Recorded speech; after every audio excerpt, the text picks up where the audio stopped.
अस्सलाम वालेकुम। आज मैं आपको सिखा रही हूँ स्ट्रॉबेरी आइसक्रीम बनाना। इसके लिए जो है वो स्ट्रॉबेरी प्यूरी जो है वो मैंने आपको बनाना सिखाई थी, तो वो मैंने बना कर रखी हुई है।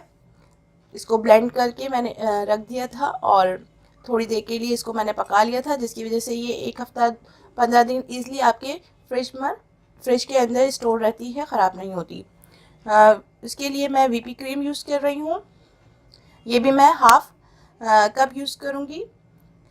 कंडेंस मिल्क ये मैंने ख़ुद घर में बनाया है और मैंने इसकी रेसिपी आपको बताई थी कि पाउडर मिल्क और शुगर और दूध को मिलाकर मैंने इसको काफ़ी देर पकाया था, जिसकी वजह से वो थिक हो जाता है। और वो अगर कंडेंस मिल्क आपके पास मौजूद हो तो आप कंडेंस मिल्क यूज़ कर सकते हैं। ये 3 इंग्रेडिएंट से मैं घर में बनाऊँगी आइसक्रीम। इसको मैं बीट करने के लिए क्रीम को चॉपर का इस्तेमाल कर रही हूँ। इसमें भी आराम से ये ब्लेंड हो जाएगी। लेकिन अगर आपके पास बीटर हो तो आप बीटर से इसको ब्लेंड कर सकते हैं।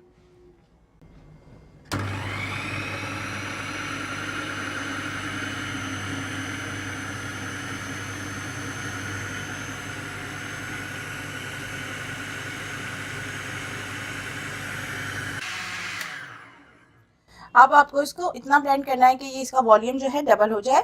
जितनी ये क्वांटिटी थी उससे ये डबल बीट होकर हो जाती है। मैंने तकरीबन 3 से 4 मिनट के लिए इसको।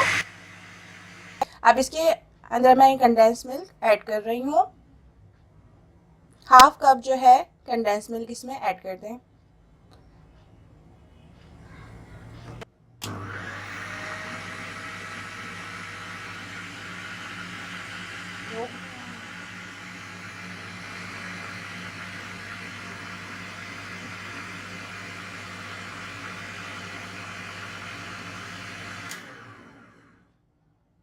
स्ट्रॉबेरी प्यूरी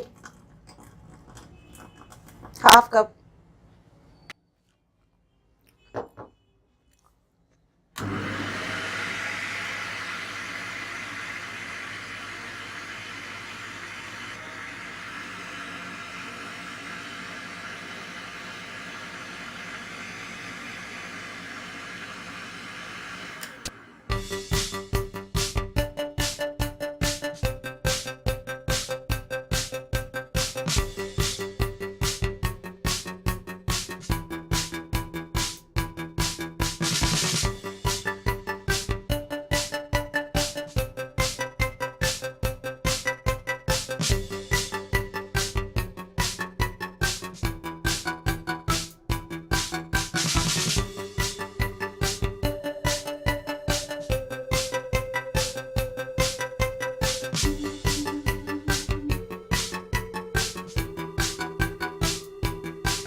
अब 8 से 10 घंटे के लिए इसको मैं डीप फ्रीज़र में रख दूंगी। उसके बाद मैं इसको सर्व करूंगी।